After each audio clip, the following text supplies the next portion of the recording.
Let's begin again. Tzarich lahavin.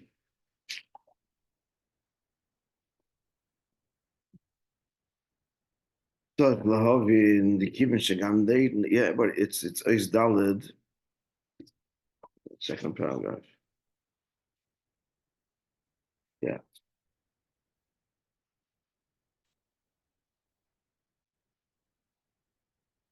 Tzarich lahavin. The kivin shegam leiden. Again, how idea vasoga yeshin v'nenin. So saying the Gan Eden is the Amshacha of Eden of Chachma in Gan, in Bina. But what does this mean? That Gan Eden is described as sitting in understanding. So Eich Shehi Shom Gili B'chines Chachma Eden Shalamanim Asaga. How can it be simultaneously the Gili of Eden, which is the Tainug connected with Chachma, which is higher than Asaga? You understand or you don't understand? You can't understand and not understand at the same time. Rabbi, an explanation is.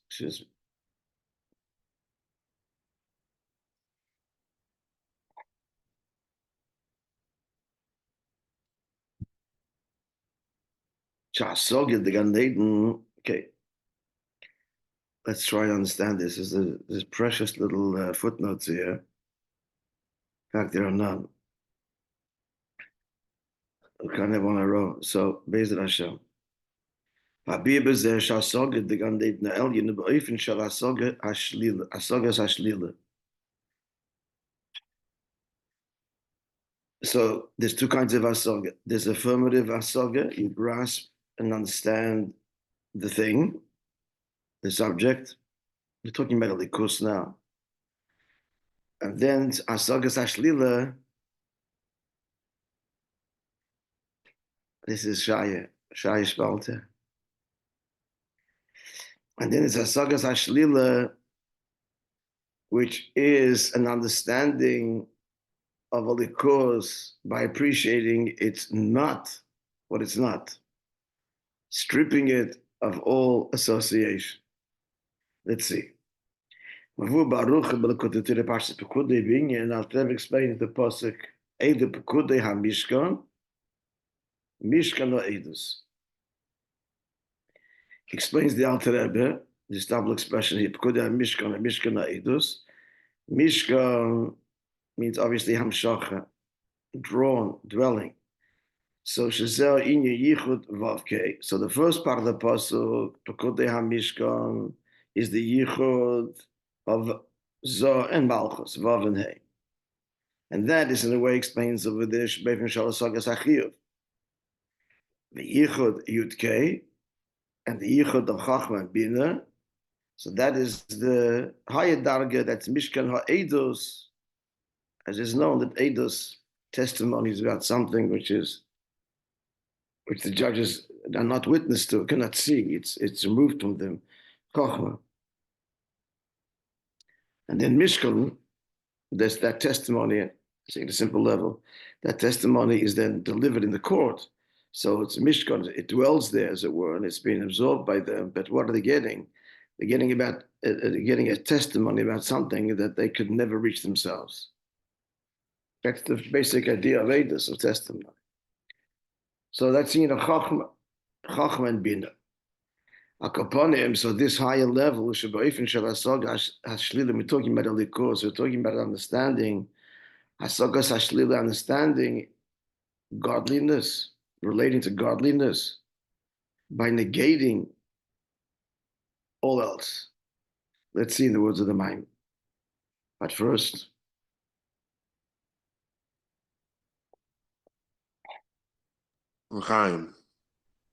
thank you.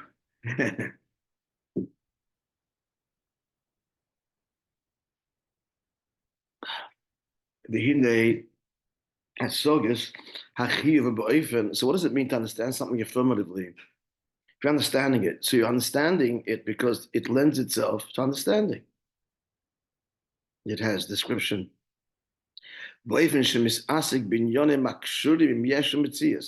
you're understanding, So understanding that, when we're talking Likus now, so understanding godliness, as godliness is connected with yesh, with tangibility, metzius, and being.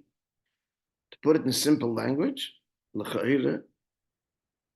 is understanding godliness on the level that God is the creator, the divine creator.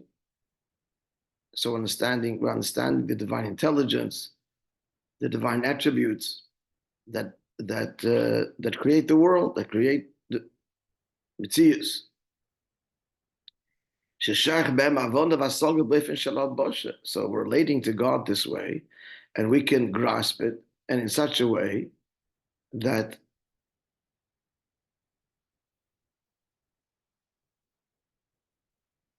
Beifin Shalal Bosha means the subject matter is enclosed in such a way that can be understood. And therefore, so by understanding Elikus, the spheres, God is created.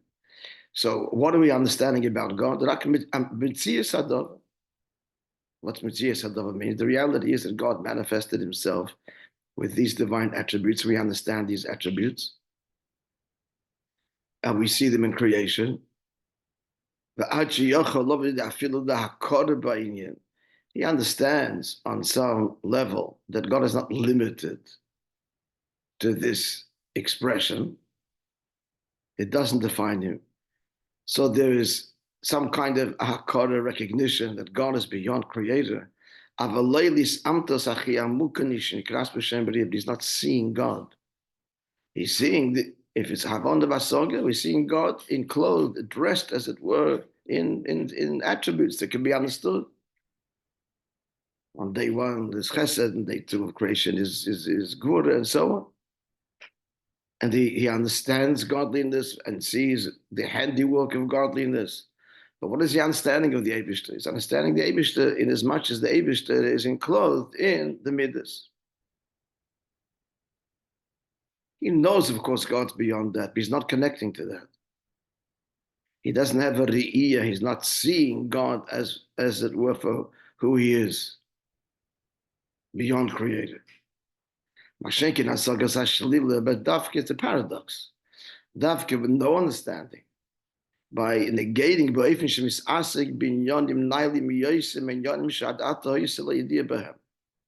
he's relating to godliness, in other words, those matters which till now higher than those matters which he's understanding presently.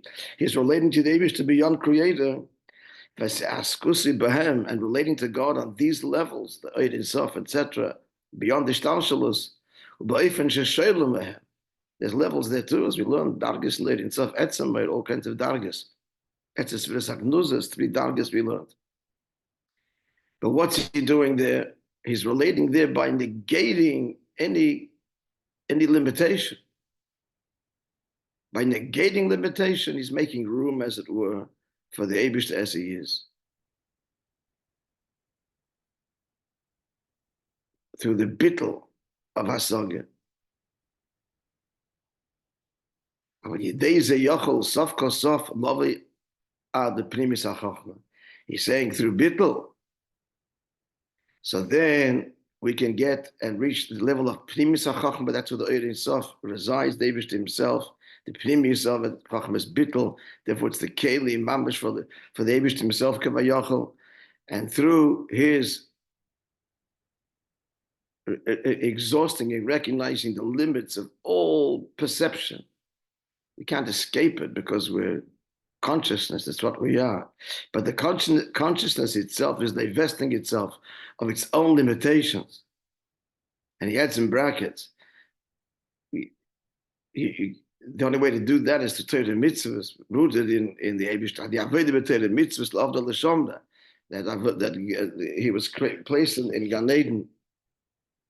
L'avda l'shomda, that's referring to mitzvah, same mitzvahs l'isasa, through Torah mitzvahs.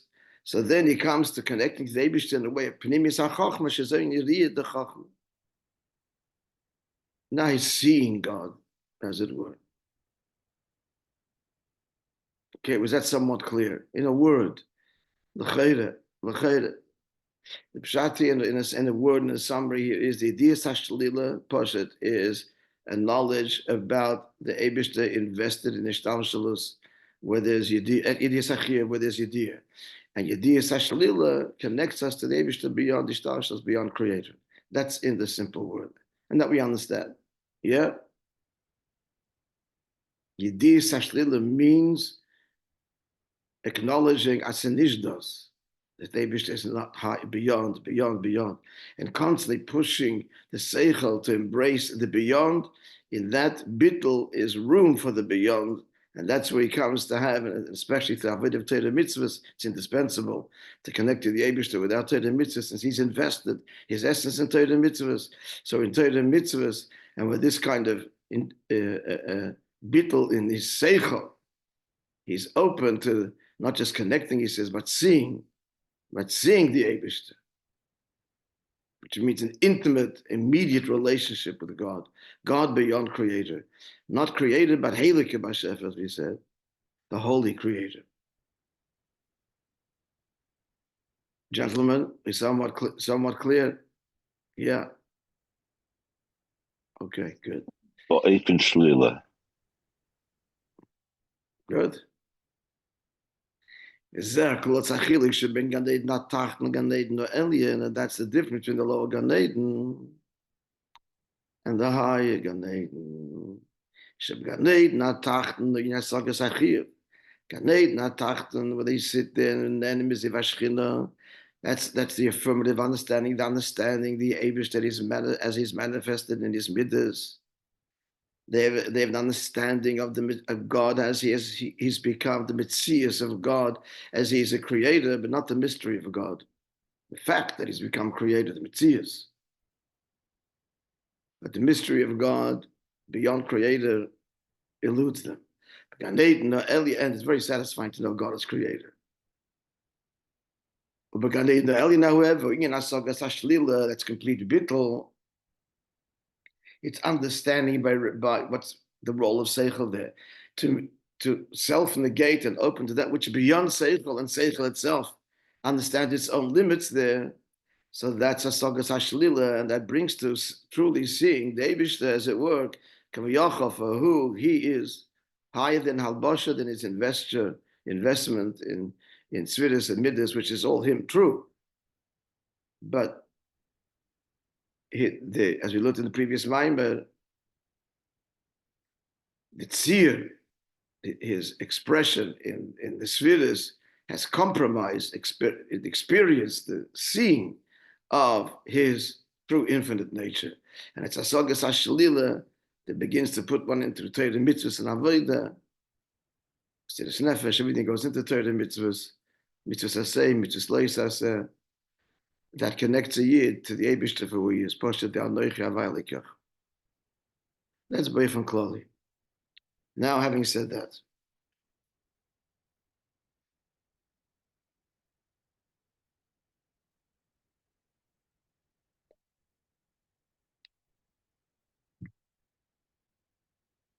moving.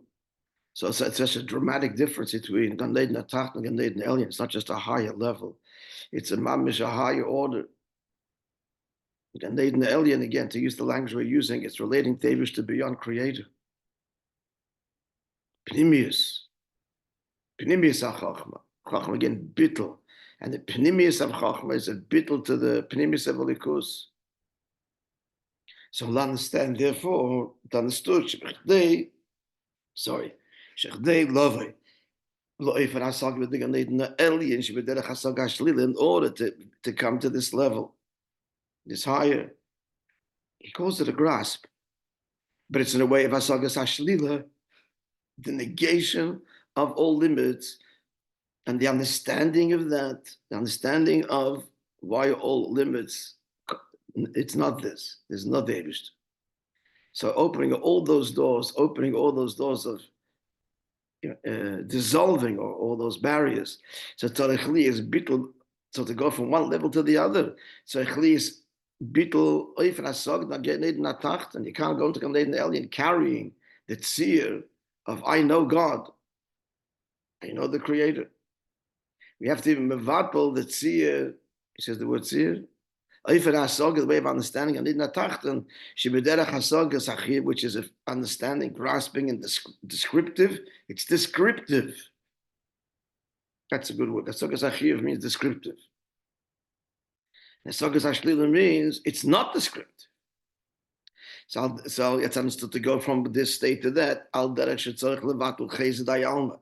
Just like the neshama has to be, we have to neutralize, we have to nullify, have to do away with the whole vision of the world.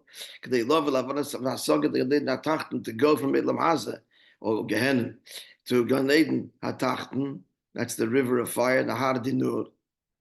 So you need the same thing. Gan Eden Hatachten, Gan Eden Elyon. Ella, not exactly the same. Saying that can be bittel chesed the high alma, but the neshama to be mevatel the whole chesed, the whole appearance of the vision, the whole relationship with this world. That is it needs a complete purging. We've got to remove the physicality to the neshama related to the world, mamish chaymer v'geshem, and now you're related to pure ruchni. So the gap between Gashmis and Ruchnis is very dramatic. We're not doing this now. We're talking levels of Gan Eden, we're talking Elikus. So it's not that dramatic. What kind of mitzias are yesh are we being bevatel to go from Gan Eden Tacht to Gan Eden Elyon? What kind of entity, being, which has some kind of, on some level, independence? It's independent or separate from God Himself, pure divinity. It's only relative. What's the yeshus here? The yeshus is relative to the level of Gan Eden Elyon. It's not the same yeshus mamish, which is complete independence, the Ve'elam Haza, and all the consequences of that sense of yeshus. There's no avedus in Gan Eden Atachten. There's no sinning there. In this world there is. So that's a much greater bittul is required in the transition from this world to the next. But the bittul between Gan Eden and Tachten and Elyon, we're talking Eibishter. And even Gan Eden and Tachten, they know that God's beyond created, but that's not their relationship. They've a bit of a hakara. But Gan Eden and Elyon, that's the relationship. So it's not such a dramatic, he's explaining, it's not such a dramatic bittul from one level or transition to the other. Yeah? We're clear? Good. Let's continue now on Avodah. I say.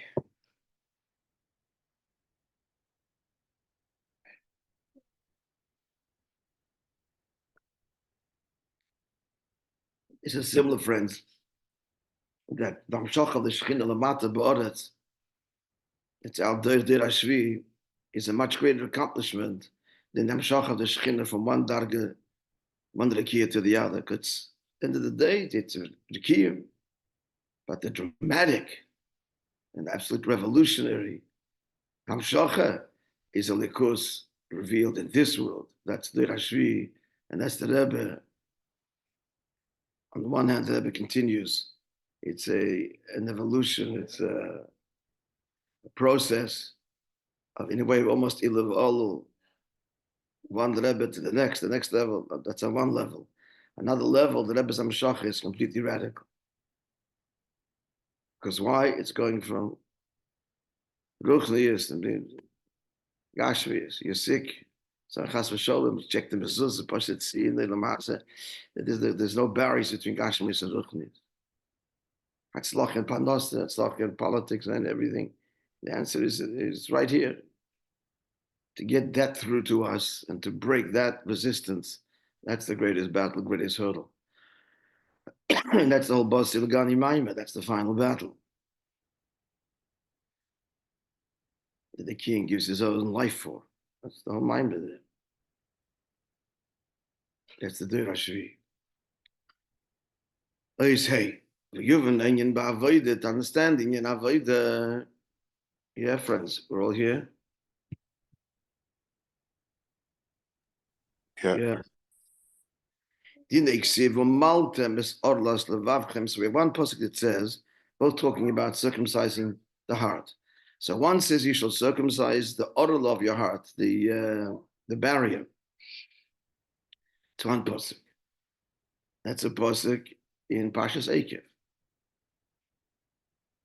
The Ksiv in another pasuk, this is Parshas Nitzavim, Mola vaylekechas levavch. And Hashem will circumcise your heart. So the first pasuk is you do it, and the second one is God does it. And moreover, the kanle niska lashon arla.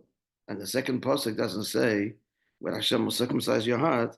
It's not talking about removing a barrier, an arla, something which closes it. So in Bezed, it's strong on very difference. Just glancing ahead. In the arla salev l'dava ma'akev. What does it mean, arla salev? It's something which prevents oitim, closes the machase and conceals the salev, the heart. The heart is blocked. Even though on the one hand, the pasuk says, she says, I'm sleeping, but my heart is awake. So what does it mean? So it says the medrash, I'm sleeping at the matzav of a yid in golus. But the pneumius of the heart is awake. Like it's a medrash to the Eivishter and to his Torah mitzvahs. This is the even though part. As the feeling of writes in his letter, the letter of Yud Beis, the first Yud Beis Tmuz. Shekol Ishmi Yisrael, every year he writes a Gam Asher B'Shem Yisrael Yechuna, only someone who is only Jewish by name, because he's referred to that way. That's all how that's the only degree of identification. I am a Jew, and that's it.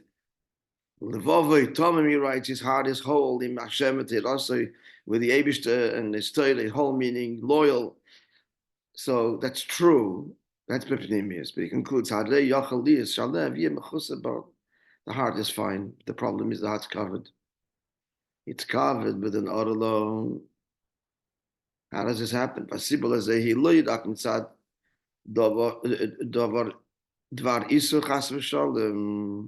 what it causes is not only forbidden things. He does an Aveda Shushanasa Chas v'Shalom also v'kosher, what also means forbidden, it means tied. He's tied v'kosher and bound b'dei alumas in the hands of the opposite of Kedusha, of Klippa. So obviously that's going to block the heart, but it's not only that.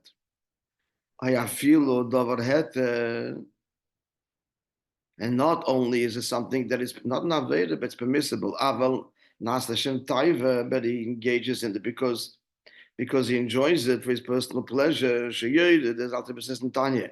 When he eat, for example, eat something which is kosher but l'shem taiva, or any other engagement which is kosher but l'shem taiva, sheyoyed v'nichal afisha v'ra gomer. Shemegiba klippot satameh says the Alter Rebbe temporarily he drags down the nitzitz kedusha and himself into complete evil. The gimel klippot satameh is the three complete. Completely Tomei. Klippus can be Tanya, like it says in Tanya in Perek Zayin. So not only that, so not only Dvar Isser, not only the Dvar Taiva, that's Dovar Ambuta done, Hashem, permissible thing done for indulgence, for personal pleasure, Elo, what can cause the heart to be blocked? Gam kasher in bezet taiva. When I'm talking about, it's not also kocht. It's not taiva. It's not a question of indulgence and pleasure. Kiim, but what? The kiim gufa. He's gonna eat breakfast. He got to live. You got to survive. You know, he's not even aware of a rushed breakfast, whatever. He does what he does. He's not into it. He just does it because you got to live. But if it's not because it's not out of a relationship with Hashem, there's no intent here to serve God. Mevushim explains it in Tanya. So then in the Mitzad Yosei Davar Gashmi, so because he's involved in a physical matter, and he's not L'Shem Shemayim, so this coarsens the heart. In one of the stories, the book Samarkand, say Hilke Zaltzman relates that Mendel once said to him, Mendel Futterfass, says, no, it wasn't him. It was Moishe Nisilevich. Lady de Chassid. I think it was Mendel talking to the Moishe. He says, do you find that in the earlier years were more what he's more edel, more refined, and the later years not so, less, more vergrept. The question was because you think the opposite. As you get older, you learn more. And there's a kind of Mendel was 8 years in Gulag. So Moshe said, "What's the pella?" It's to me more like the Alter says in Tanya. It's more indulgence in the not indulgence, more engaging in the world. The older means if you ate more, you slept more, you did chulu.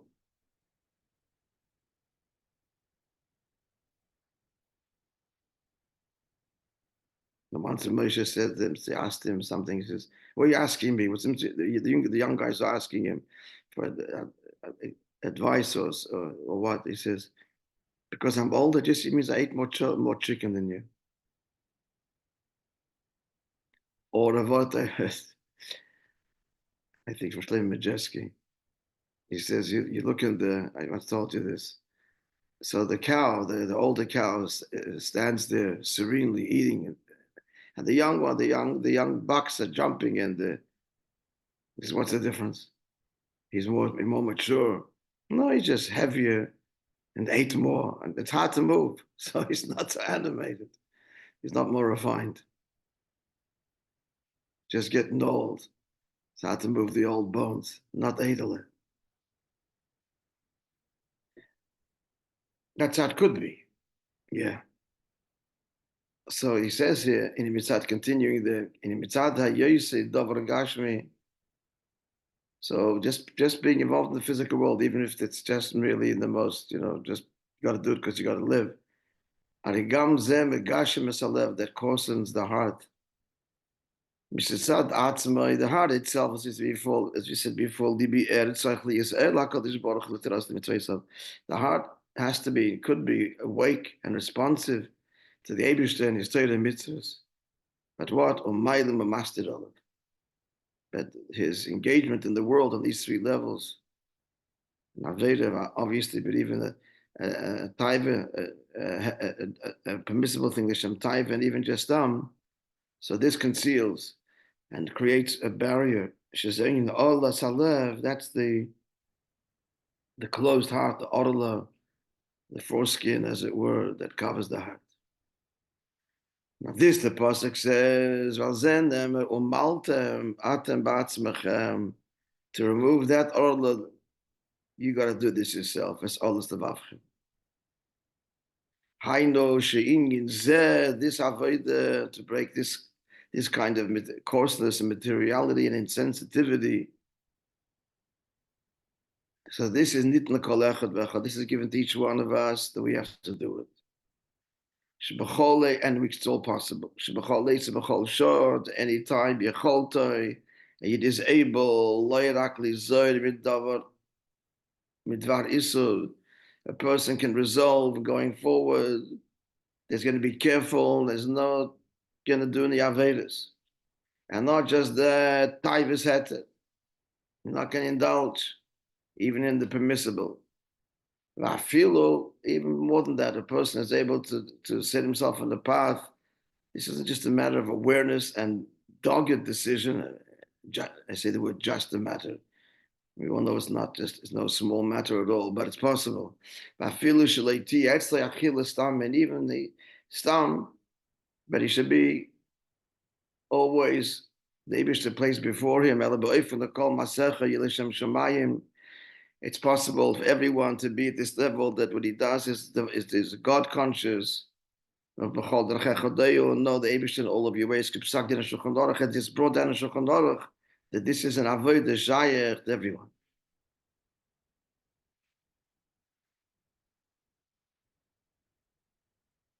You just have to want, but really want. This doesn't need Mesiras Nefesh. This can be also an avodah. loving God with all your heart and all your soul. I'm not talking Mesiras Nefesh here. This is, in fact, on some level, self-serving.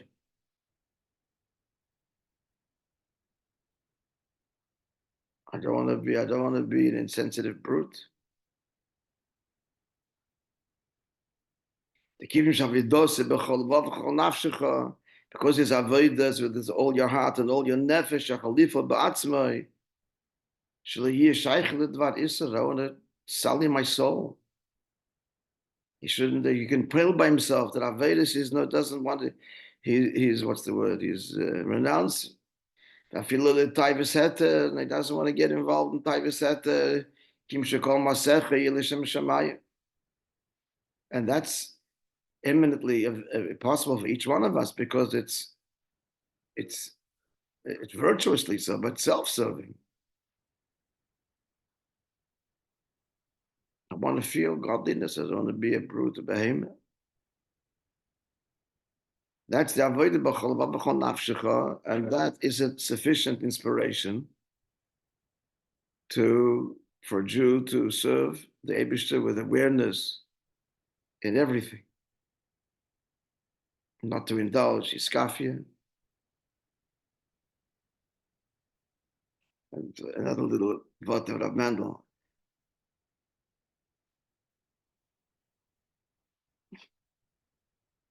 I remember the very beginning, but the point is that it's at some point, it's when it came out, so someone asked me, and it was his wife was already in London, but put on the tie.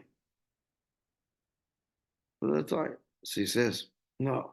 What happened? I mean, yes, decades earlier, it was happened to see once a fellow, a distinguished person, standing in front of the mirror and putting on the tie and adjusting it and fixing it. And he developed such an aversion, says he could never put on a tie. I'm not standing in front of any mirror. An aversion. It was repulsive to him, such kind of, this is an avodah, this is not Mesiras Nefesh avodah, this is a little sensitivity in edelkeit.